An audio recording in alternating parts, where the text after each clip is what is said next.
Hello, everyone. I am so excited about tonight. Tonight. Everything centers around this one particular state right now. And I am so excited for our next guest. We're going to have a good time tonight talking about life, talking about what it looks like right now. And I hear the doorbell ringing. And this person that we have tonight is in the news. They talk about how the South shall rise again, but there's a new phase to how the South is rising. It's rising through strength, the strength of women, the strength of color, and we are going to bring in Mayor Keisha Lance Bottoms. She's so tough, she's so thorough. You don't even have to use the last two names. You just call her Mayor Keisha. And I see the top of her beautiful head. Now,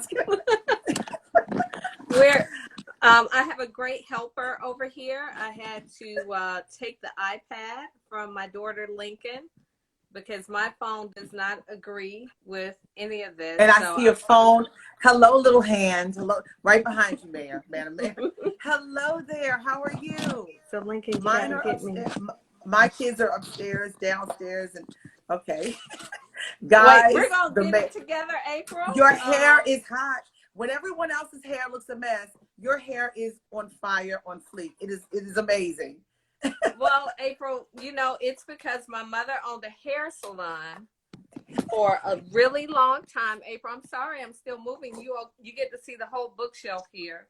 I see the bookshelf And with your hair. We look. Let me tell you, we just did a segment 2 weeks ago on hair, and your hair. I mean, your hair is like laid. I'm not mad at you. So you need to give well, us some tips thankfully, you again. can't see the back because there's a combination of barrettes and bobby pins and all kinds of stuff because it's grown out a lot. So I know how to do it, but I don't know how to cut it. Oh, really? Okay. All right. So your mother can give you a tutorial. First of all, I want to say thank you for taking time out of your very, very busy schedule. When they said I had you, I couldn't believe it. And I think you're an amazing woman. And like I said, the South shall rise again, but there's a new face to the South. And it's a face of Thank you. color, a face of strength, a face of protect and serve, a face of power from a Black woman. Power means service, and you are serving the city of Atlanta so well in the midst of this coronavirus. First of all, how are you doing? I know the city is going through issues, but you being on the front line, how are you doing? Well, thank you for asking, April. And I always appreciate your voice. You know, my complaints are minimal. I mean, I have the benefit of being at home, knowing that a check will arrive in my bank account every 2 weeks. We have food on the table, Hmm. and my family is healthy. And I'm sorry, Hmm. did we freeze there, April? I My got you though. family We is got you. healthy. Hmm. So I don't have a whole lot to complain about, but like everybody else, this is an adjustment. So Right. my 18-year-old should have graduated Yes, this weekend, right? on this weekend. So that's a Hmm. bit disappointing. Hmm. Yep, this weekend. But, in the scheme of life, we're all alive and we're healthy. So we're doing great. So, Madam Mayor, I'm going to say this to you. The graduation thing, we got a lot of people here in the state of Maryland who are very upset right now. But you know what? I would love to see you as your own child's commencement speaker. Do something in your the grand area in your home. Have your child, your senior, your graduating senior wear a cap and gown, and you deliver the commencement address. How about that? And she is recycling. Mayor is recycling. There you go. You're recycling. You're in a bad cell area, but how about that? You give your own commencement address for your child. How about that? And you video it. I think that would be hot. The mayor is recycling again. I'm going to ask you, Mayor, to go to a great place. It's not great right here. And she's going to come back. Let me see. We're going to come back. There are some places that just don't have great cell service. So we're going to wait for Mayor Keisha Lance Bottoms to come back. But nonetheless, we got a lot to talk about, guys. Georgia is a hotbed of everything right now. All news leads in Georgia. We're going to talk about all of those issues. And the mayor is coming back. Stay tuned. We have her on, but someone said Mayor Keisha Lance Bottoms for VP. And we are waiting for her to come back. There she is. I see her. As a matter of fact, to all our sorors, to all the members of Delta Sigma Theta Sorority Incorporated, thank you for joining tonight. The mayor is back. There she is. And okay, I'm moving to a different area of my home. We'll see if that works. It's beautiful. I love it. See, you can have your own graduation in the backyard. You could be your own commencement. You could be your child's commencement speaker. I think that would be hot. I just don't think that he would care to hear anything I had to say. You know, our kids listen to other people, but I'm so proud of him. And he's excited. I thought he was headed to FAMU, but this virtual learning thing, he said he wants to be a little closer to home, so he's going to be enrolling in Morehouse. Wow. So you got your baby staying home. Okay. Another HBCU, or I love it. And that's great to know. But I want to see how you guys handle commencement. I got a feeling you're going to deliver some kind of message to him. Well, we'll see. We'll hopefully do it later in the summer. Okay. And you see my dogs and my daughter outside behind me. So, and that means they're happy. They're happy. You are saying something that's so poignant right now, that you are getting a check. There are millions of people right now who are trying to make it work. Here in the state of Maryland, there is this big quandary about unemployment, the unemployment benefits. A lot of people are not getting them. How is it going in the state of Georgia? Well, it's interesting, April, and before I begin, I hope that you and your family are doing well. I did not ask how you're doing in the midst of all of this. We're surviving, and they are watching you. Actually, they watch mommy's IG lives. It's our therapy, I guess, in a way. I appreciate that. Thank you. So it's interesting there, as is happening across the country. There are a lot of people who are filing for unemployment in the state. It's very interesting with the governor reopening the state, just in terms of who will be eligible and who won't. The limit in Georgia right now, I think you can make up to $300 before your employment benefits are affected. So we now have the first wave of people, but we've got, of course, malls opening, and we have barbershops and hair salons and restaurants opening. So our budget is taking a huge hit in Georgia. We are expecting at least a $4 billion budget shortfall in our state over the next several years. So it's gonna be really tough. And you were talking about the opening.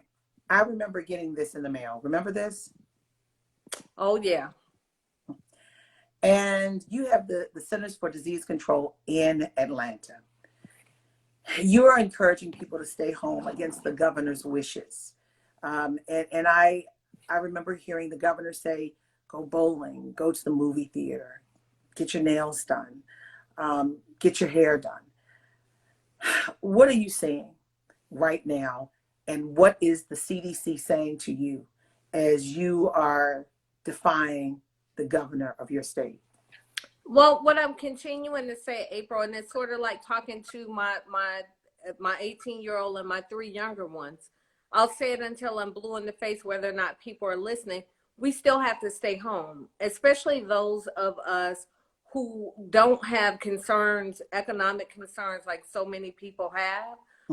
And those of us who just want to get out for the sake of getting out because we are sick of being at home, we're saying still stay home. Nothing about this virus has changed. It is still highly contagious. It is still impacting and affecting African Americans at a much higher rate.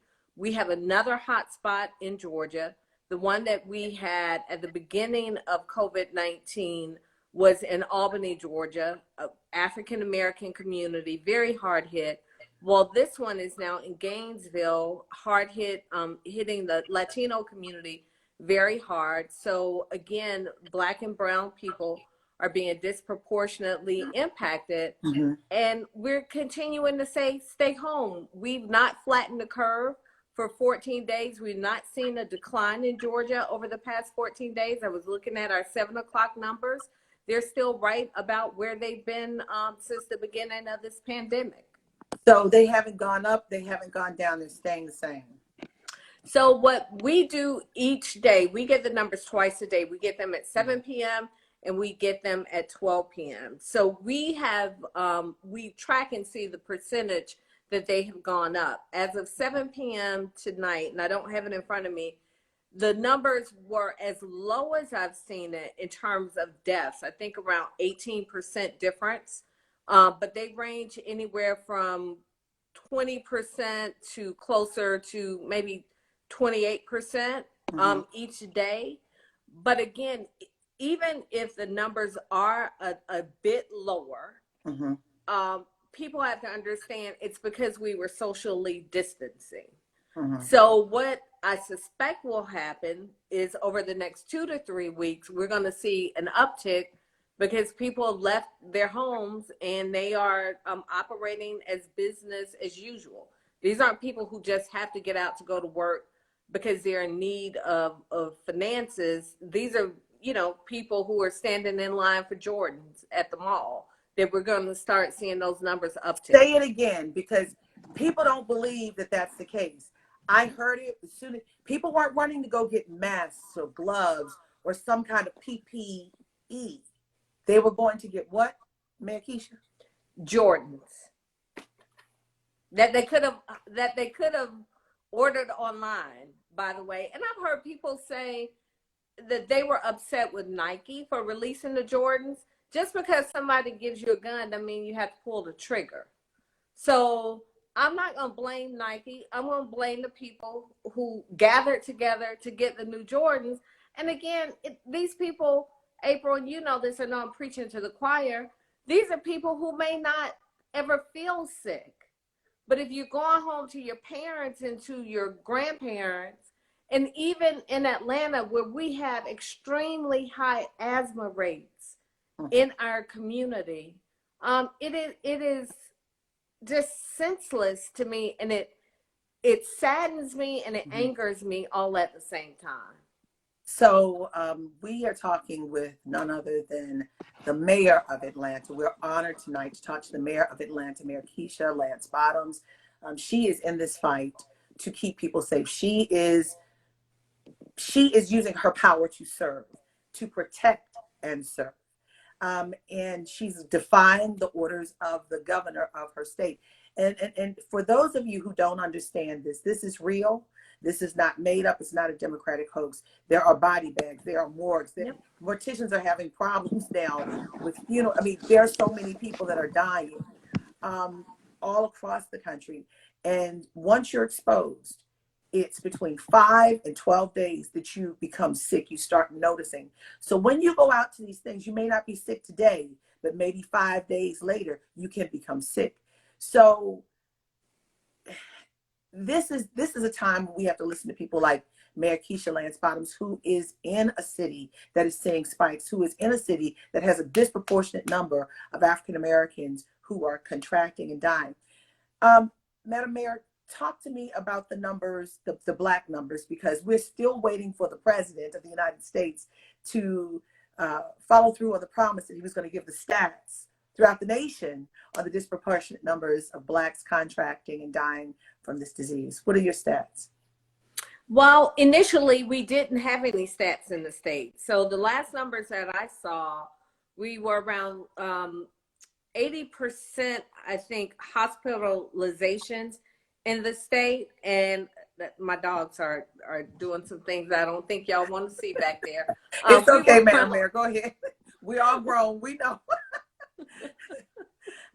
We were, when this is all over, they're going to get neutered.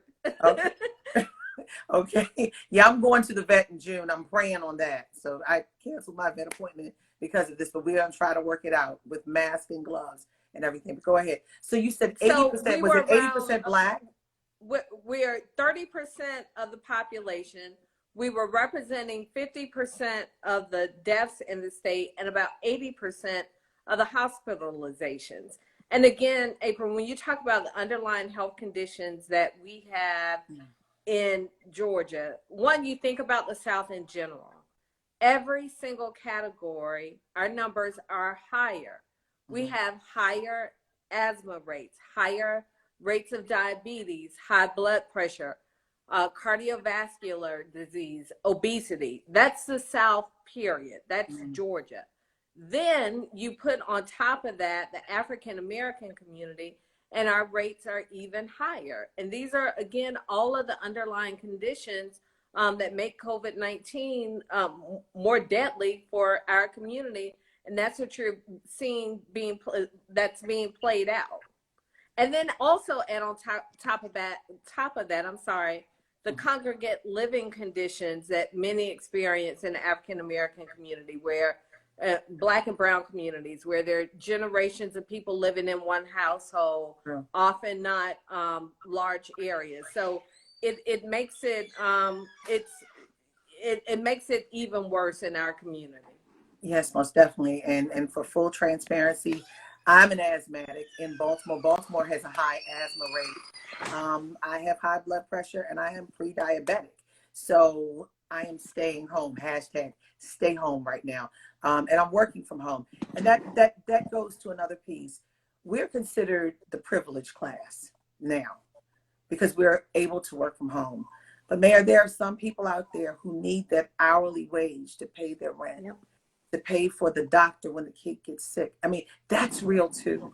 So how do you, even in the stay-at-home order, how do you marry the two? The need to work, the need to make money, and the need to be healthy, because you're weighing health over the economics of it all. So this is something, again, that we have dealt with in the city. So I'll take the city of Atlanta, for example. We have about 8,000 employees in the city of Atlanta. And what I've said, the city of Atlanta as a municipal organization, I've said, I'm not going to ask anybody to do something that I'm not willing to do myself. So right now, our essential workers are out, our frontline sanitation workers, public safety. We're paying them hazard pay because they are going out each and every day sacrificing to make sure that our city still runs. But the people who we can allow to telework, they're teleworking. But those people who we haven't been able to navigate to teleworking, we're still paying them because we know that it's important for people to be able to get a check. So it is, I think, you know, it's a responsibility of leaders, whether it's through government or whether it's through private business. If you can still put money in the pockets of people during this time, do it. It's necessary. And it is something I think that we have a responsibility to do because we don't want to unnecessarily add additional people on to our unemployment rolls.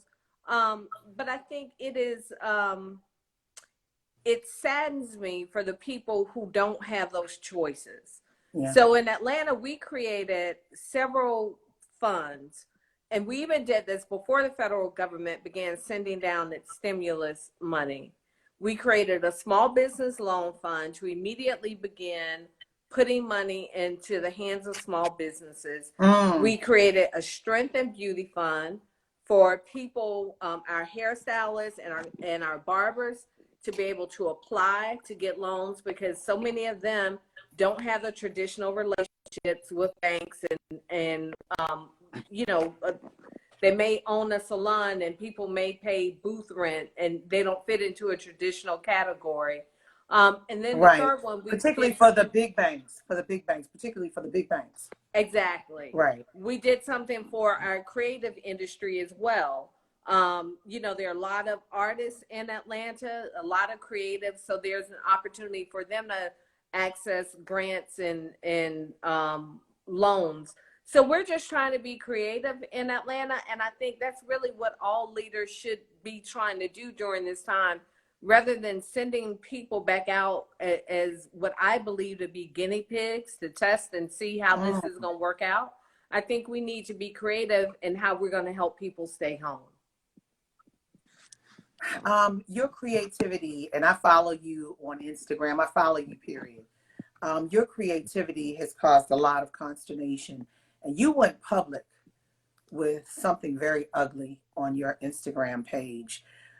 Someone called you the N word, telling you to open up. I have it right here. From, if they were bold enough to do it, you posted it. It was from reopen at georgia.gov message. And this is something you posted. Nigger. I will not say the word, comma, just shut up and reopen Atlanta. Is this typical? Has I it don't become think typical? I don't think it's typical, April. And you know, it was interesting because I debated for about a half a second as to whether or not I should post that. And I thought people need to see this Mm-hmm. because we have these conversations about race in America, and there are many who want us to think that it's all in our heads, that this notion that there's still racism is something that we manufacture in our heads. I thought it important that people see that it's still real. And this is what it looks like. And it's no respecter of who you are. And which is why I put it out there. But to answer your question, I don't know that that's commonplace or not. Um, but I can tell you, in having a conversation with my 18-year-old, listening to him talk to my 12-year-old, because my 12-year-old received the message too. Wait. Your 12-year-old received a message from someone about you? He received the same message that I received. He received it on his phone as well. And my daughter was looking over my shoulder when the message came up because she had just handed me my phone. And I heard my 18-year-old talking to my 12-year-old, and this blew me away. He said, I've been called the N-word more times than I can count. And he said, that's just something you'll have to get used to as being a Black boy in America. It won't be the last time. And that broke my heart. One, I didn't know that. And to hear him explain that to his little brother, you know, I had so many emotions. You know, it was, yeah, it's wrong, but that's what you're gonna have to get used to.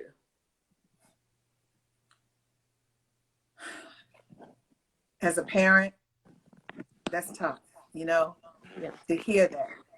And I want to get back to that Black boy in America situation because I want to go to that situation in Georgia, jogging while Black, in a minute, because we're going to talk about Ahmaud Arbery in a minute. I'm almost in tears right now listening to that. This is such a sensitive time, and we're going to talk, guys. We're talking to Atlanta Mayor Keisha Lance Bottoms. She is serving The South Will Rise Again with this new face.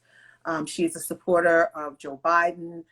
She is on the front lines of what's happening in Atlanta. And getting back to COVID,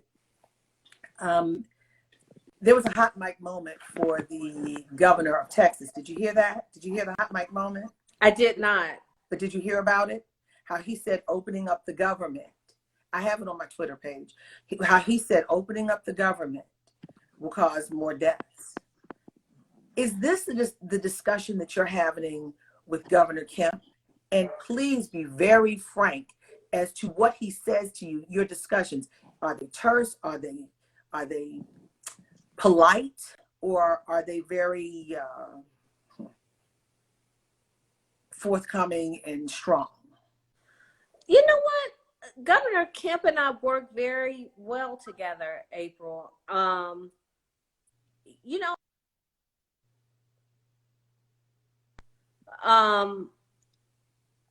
and I think this is why this is, I'm searching for words. This has been surprising to me because we talk through things, we work on things together. Um, but this one, without any input, and not just from me, there were other mayors across the state who, we were on the phone calling each other. Did you get a call? Did anybody talk to you? We were all blown away by it. And so, and even posts, my conversations and exchanges with the governor, we still pleasantly speak to each other, agreeing to disagree. Now, what I can tell you, I think that like so many others, there's a belief that people will die for the economy. That there is going to be an amount of, and I'm paraphrasing, so let me be clear on that. But I think this is probably what we're seeing from a number of Republican governors, that there's going to be a number of sacrifices that are going to have to be made to open up the economy. And in this case, their lives that will be sacrificed. And that, the position in Georgia, I think, has been, we'll have more beds available if people get sick. We'll be able to take care of the people. And I think that's a very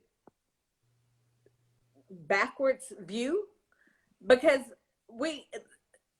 the goal is for people not to get sick. So it's great if we have the beds to take in the people, but let's begin by doing everything we can so that they're not sick. Mm-hmm. And then, the other question that I asked, a rhetorical question, is, well, who wants to be the test case? I don't want you to be sacrificed to test it as you're pre-diabetic. I don't want my kids to be sacrificed to test it as they're asthmatic. Like, who wants their family member or a loved one to be the one who goes out and tests the waters to see if it's okay for all of us to get back out? Mm-hmm. Do you have everything you need in the city, all your PPEs? Are you in need of anything? Right now, thankfully, we are okay. In large part, we got a 20,000 donation of masks from Home Depot, a hometown partner. And my husband works at Home Depot, so I made a big, pretty please, can you all help us with this? That helped us tremendously. But right now, we are struggling with everybody else. Like you've heard Governor Cuomo talk about having to compete on the open market. We're competing with everybody else trying to get PPE. That boggles my mind when the Department of Homeland Security, FEMA, is supposed to be in charge. This should not be a bidding war. And when you go through a bidding war, it's like the highest bidder gets it. This is about saving lives. Have you seen something fall through the cracks, or what do you see in your mind with this? This isn't states' rights. This is about people at this point, in my opinion. Instead of having a bidding where people are dying while you're bidding over how many commas and zeros that you're going to spend for this. This is about life, not about money. I agree, April. And I think our perspective, particularly as African Americans, is maybe a bit different, because many of us have been through hardships, generational hardships. And so there is a certain amount of resilience that I know we are expected to have. And I just wish as a country, we could remind ourselves of who we are as a country. So we've been through difficult times before. We've been through recessions, depressions. We've been through war. We've been through hard times, and we've gotten to the other side of it. But it's because we looked at the long game and we made very sound decisions. And I was searching in my mind today, trying to think of what country or city has come out on the other side of this better by moving quickly. And I didn't know of one. I've read the stories of cities who have, on the backside said we moved too fast, but I don't know, and it didn't work out well. I don't know of anybody who said we moved quickly and there was a good result. Talking to Mayor Keisha Lance Bottoms, Mayor of Atlanta. You gave a story about your husband helping, his relationship, I guess, at Home Depot helped you get the mask. You sound like my governor. My governor had his wife, the governor of Maryland, had his wife find masks from another country. They spent $9 million. This is ridiculous when a spouse has to help negotiate for a city or a state when FEMA should be doing this. And so you've talked about your conversations with the governor. You're still in need. You still have people dying. Your numbers are still there. They haven't moved really one way or the other as far as those contracting. What would you say to the president of the United States of America as it relates to your stay-at-home order for your citizens?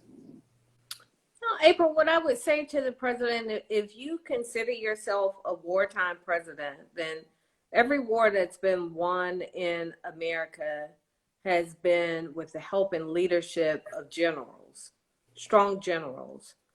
Good leaders listen to the people around them. And for us to get to the other side of this, we need strong leadership.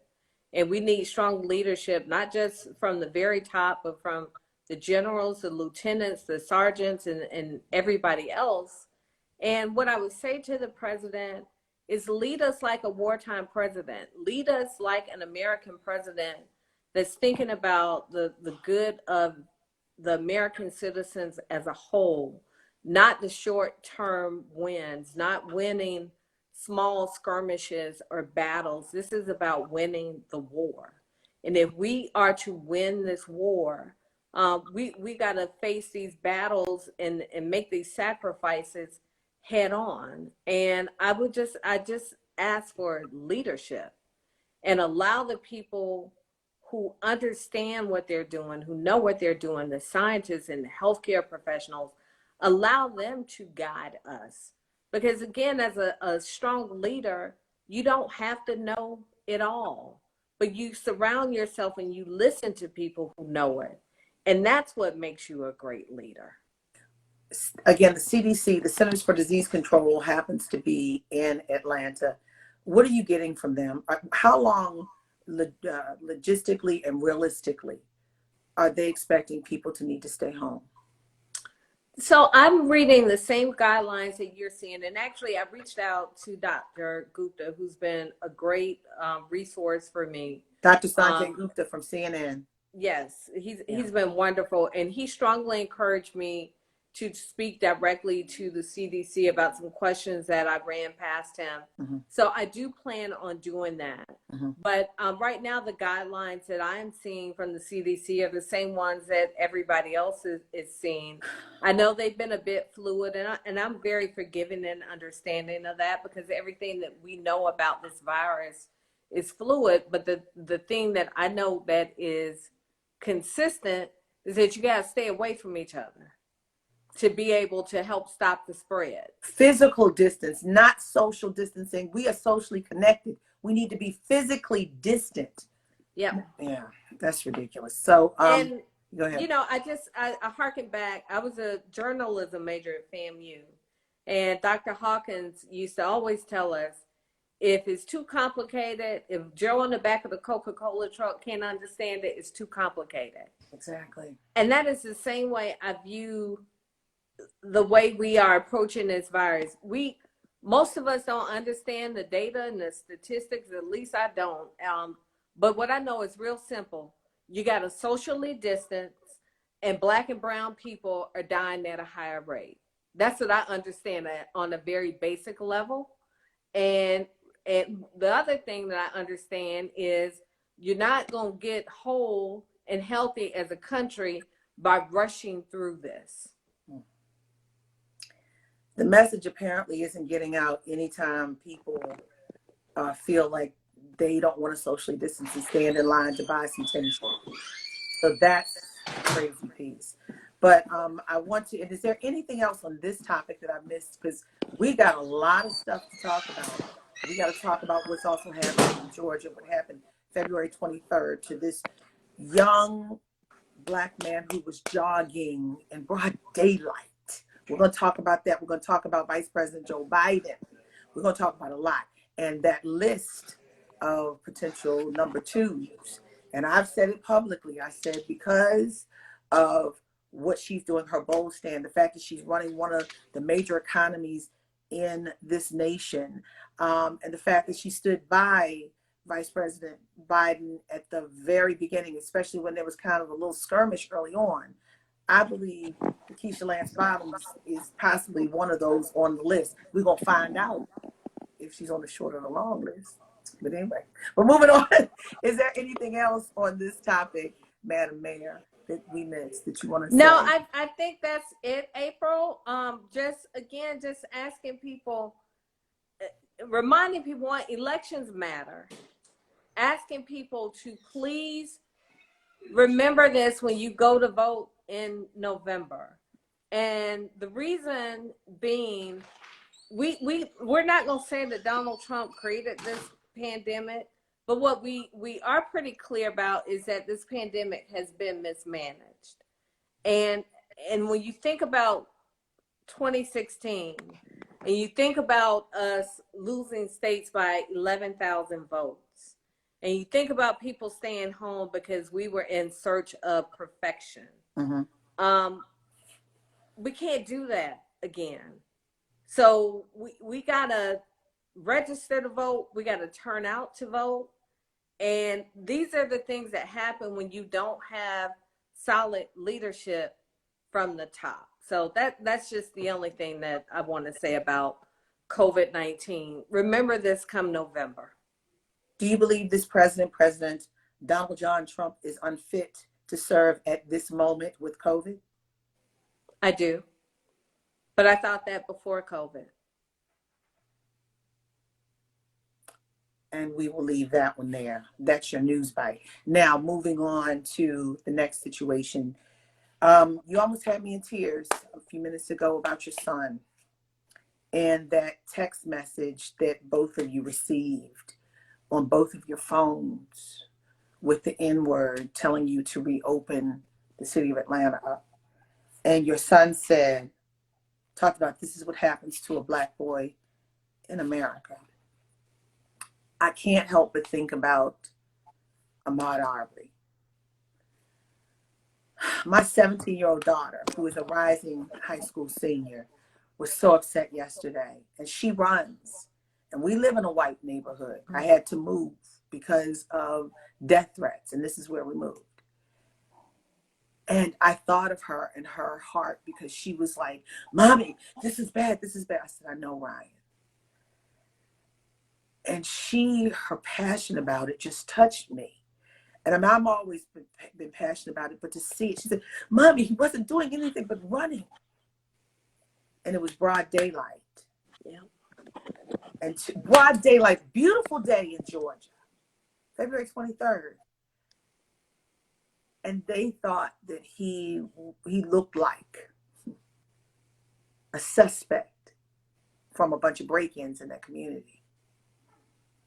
And they shot him 3 times, not twice like they said. February 23rd.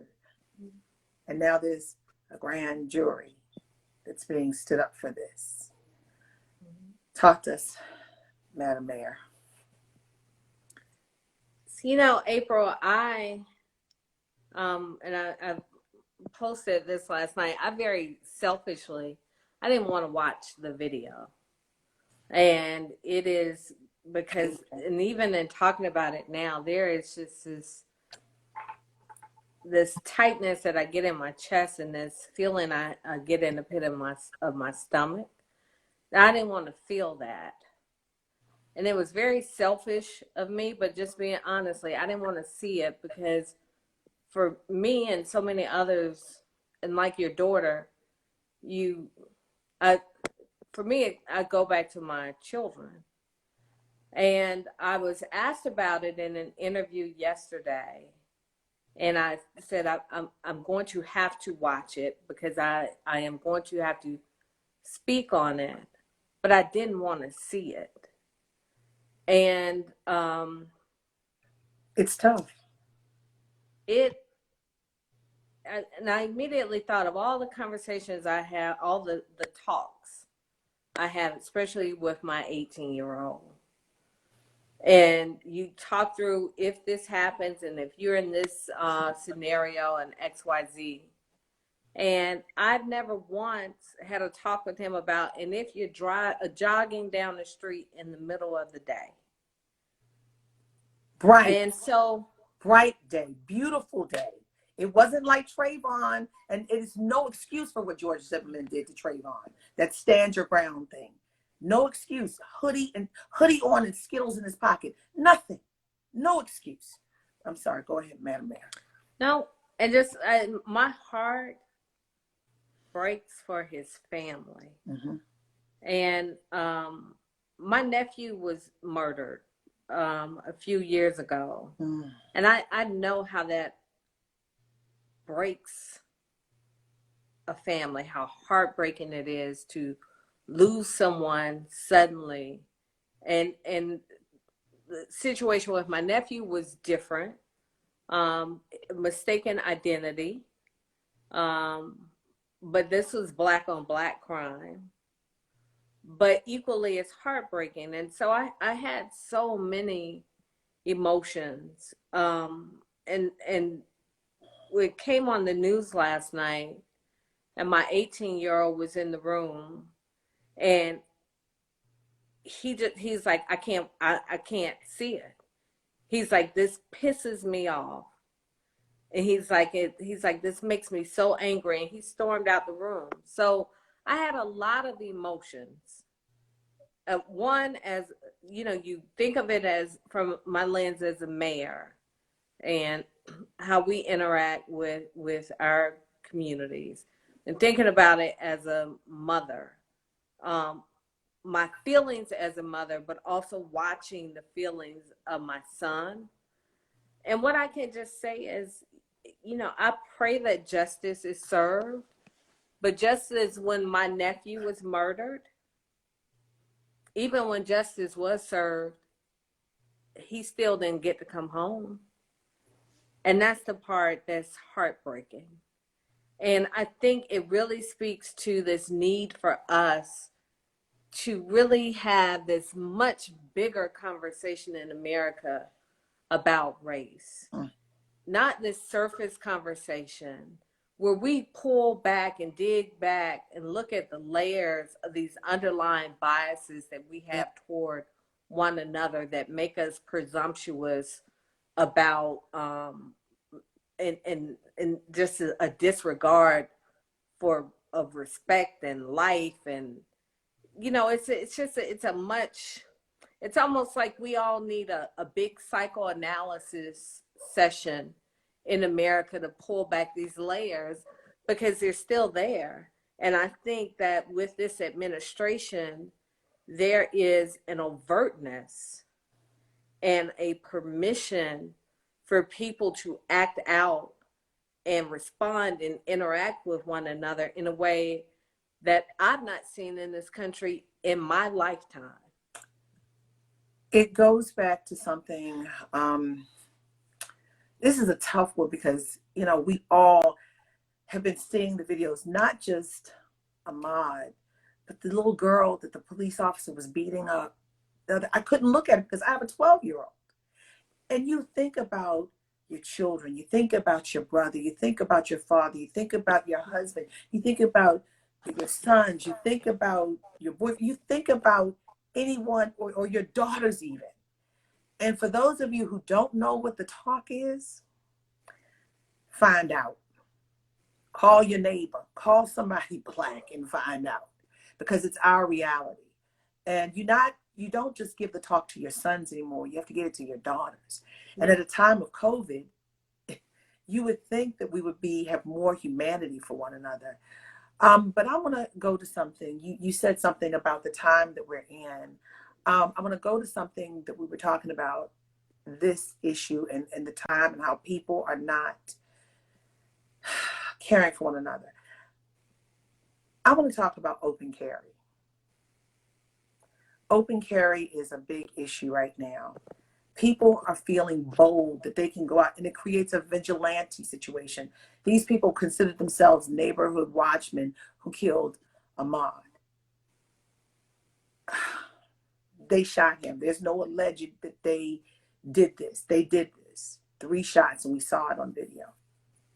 For those of you who haven't seen the video, a young man jogging, but open carry now. It's okay for certain people to open carry in certain states. What do you think about that? And it's not talking about taking anyone's rights away. Let's be clear. We're not talking about taking anyone's rights away about owning a gun.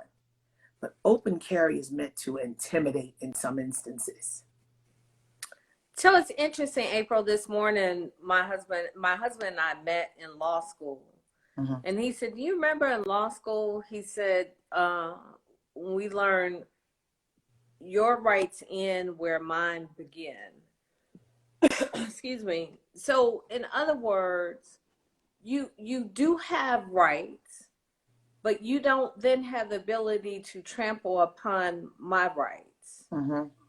So if, with open carry, if you are now wreaking havoc community-wide and you are intimidating and all of these things, we've got to consider our communities as a whole, right? Because rights, we all have individual rights, but it really is about who we are as a community as a whole.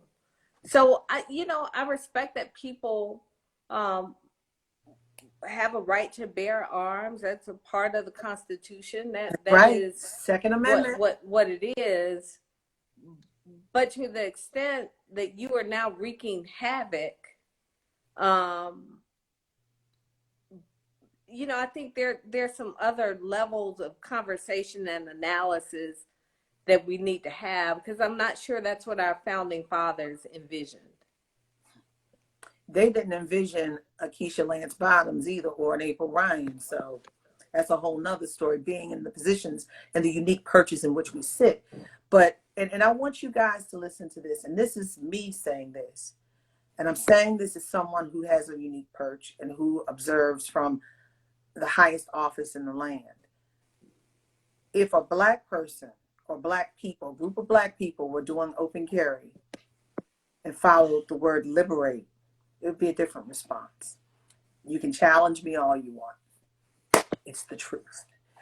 So at the end of the day, on Ahmaud Arbery, the grand jury standing up, is the grand jury going to come in immediately, or is COVID kind of putting them on the sideline a bit?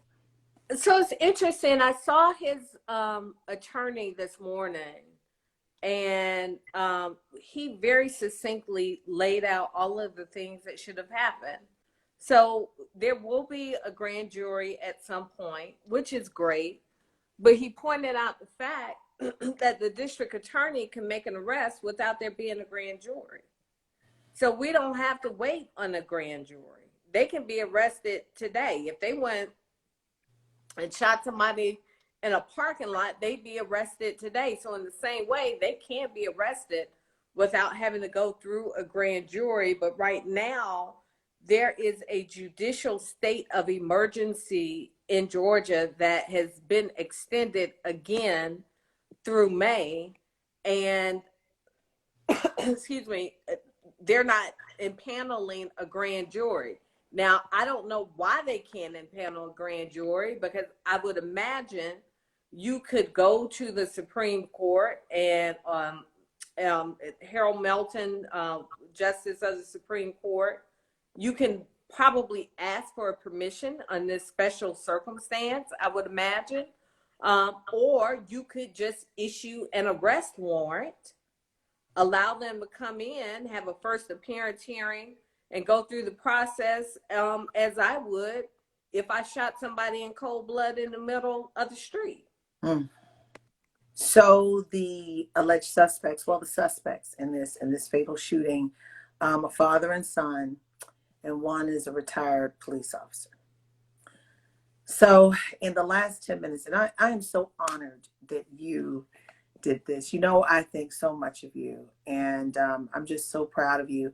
And for all of our sorors out there, yes, we are both repping our red for Delta That's Sigma right. Theta Sorority Incorporated. So, yes, Madam Mayor is a Delta, and so is April Ryan. So, but now we're moving on. We're going to move on to something so many want to know. You are supporting Joe Biden for president. What have your conversations been with him recently? So, April, from the beginning, and I think back to our time together, the debate in Detroit. Yeah, that was Detroit. Yeah. It's been about Joe Biden winning, and I supported Joe Biden back in June of last year. Mm-hmm. I believe my endorsement came out right after the first debate. So I believed in him from the beginning, and I still believe in him. And I believe that he is, excuse me. You got allergies like everybody else. My daughter just opened the door and it made me cough. Yeah. I still strongly believe in him. And my last conversation with him, we hosted a call for Black elected officials across the country, and listening to him on that call reminded me why I love him so much. He has a heart of gold. Mm-hmm. He loves his country. He wants what's best for us, and he doesn't just say it. Mm-hmm. He means it, and he lives it. And what I really appreciate about him, the conversations I have with him in private are the same conversations and the same things he talks about in public. So, this is about winning in November. Because if we go through 4 more years of this, we always said when Donald Trump was elected, we were like, oh, he's going to get us all killed. Well, we didn't know it was going to be a pandemic, right? So we got to take this country back. And what I want is for my children to know what it's like to have a leader who speaks positively and who believes in the best of who we are. They have one, you. They have a leader who does that. You. Oh, well, they don't listen to me. I'm glad I'm not the only one whose children don't listen to that. They're not impressed by me at all. I know. But everybody my son else Lennox, like, Mom, whatever. You want to come over here? One child pays attention to everything. My 9-year-old. Come here. What? No, that's the mayor. Don't you do that, baby love. That's Lennox. That sounds like my child. Hi, Lennox. You sound like my little baby. I'm like, you don't tell your mama what. So Hi, Lennox Lennox was the one who memorized all the polls, and every week he would tell me who was where and what their percentage was. And he one day said to me, SOB, mommy. I said, what does that mean? He said, save our Biden. So I was like, what? I know, I was too. So, he was a little shaky in the beginning, but it's been fun watching him get into all of this. So that's the only one who listens to me. Well, I'm glad. And it sounds like he's politically aware. Hi, Lennox. Bye, Lennox. Lennox, bring me your head again. Let me see your head again. Well, he just ran off. His sister is sitting here. She just whispered. She listens to me. Let me see. Hi, sister. But she doesn't want anybody to see her because she's been playing all day. So she don't, You want to say hi, Lincoln? Hi, Lincoln. Hi, Lincoln. Hi, That's Lincoln. Hi, Lincoln. It's great meeting you, Lincoln. So she's letting me use her iPad. Well, I'm glad. Thank you, Lincoln. I owe you something really nice and special for doing this, because this is amazing, and you don't know how you touch my heart. But if Joe Biden asked you to come in the administration, would you do it? No, April, I mean, it would be something, obviously, I would be honored to be asked. Mhm. I don't know of an elected official who wouldn't be honored. But if I thought that I could help him, then it would be something I would strongly consider. Um, again, I want him to win. I want him to win in November. So in whatever way he thinks that I can be helpful to him, it would be an honor. But we'll wait and see. You win with a strong team. Um, he said clearly and succinctly he wants a woman as a vice president, as his number two, and he wants a black woman as Supreme Court justice, the next one that he nominates. Who are your two picks for those two positions? Oh, that's a great question. I can tell you my number one for Supreme Court I have is Leah Sears Collins. Leah Sears, she doesn't go by Collins anymore. I'm partial to her. She is a retired justice in Georgia. She has been on the short list previously for the Supreme Court. She's a bad sister.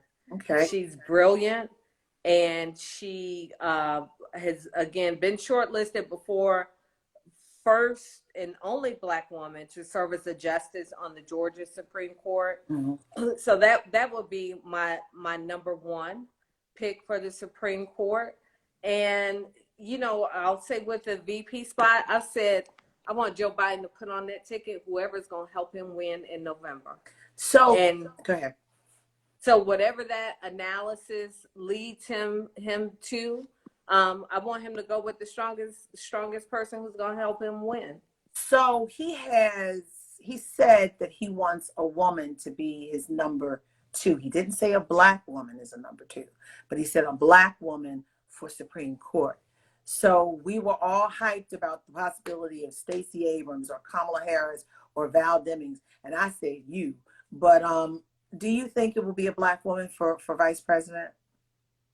I don't know, April, because I don't know what their analysis is on what they need. I mean, I know, elections are very strategic. Mm-hmm. They're often data driven, and you're looking at paths to victory. There are a lot of things that go into it. Obviously, the person and their leadership capabilities are one thing, but you want to know how they strengthen you and because at the end of the day, it's about winning. Yeah. So we'll see what he comes up with, who he comes up with. The list that I've seen is a very accomplished list. Mm-hmm. I think anybody from that list would be an asset. And again, I just want us to win. It's why I joined him back in June. Mm-hmm. It's why I have not wavered in my support of him. It's why after Iowa and New Hampshire and Nevada and all those places, I kept saying the South's got something to say, and that's all I'm going to say. And we said it, and I still believe in him, and I believe he'll make the right choice. Mayor Keisha, we have 1:36 left. What would you like to say? And at the end, we are going to do the mid together for our soul wars, because we did that on the CNN set with Chris Cuomo. we did, and he was so confused. He was like, "What?" God bless Chris. But what are your closing words? One, April, thank you so much for allowing me to join you. I admire you. I love you. I am inspired by you. Oh. You speak truth, and it makes me so proud. And I'm always struggling when I use the word proud, because in some ways I feel like I'm not talking to one of my kids, but I am proud for us, for what you do for us. Oh, you're so sweet. So one, I want to thank you for that. And then secondly, for the people who can stay home, your hair and your nails can wait. Unless you're going out because you got to go to work to put food on your table, then just please stay home. We're going to get through it. All right. But just please stay home. And then the third thing is vote, vote, vote, and vote. 18 Elections seconds. matter. Okay, hold this for me, Lincoln, so I can, okay, Lincoln's holding. All right. All right, 10 seconds. There we go. Thank you guys for tuning in to all our sorors. Thank you guys. See you tomorrow night. We got a dance party.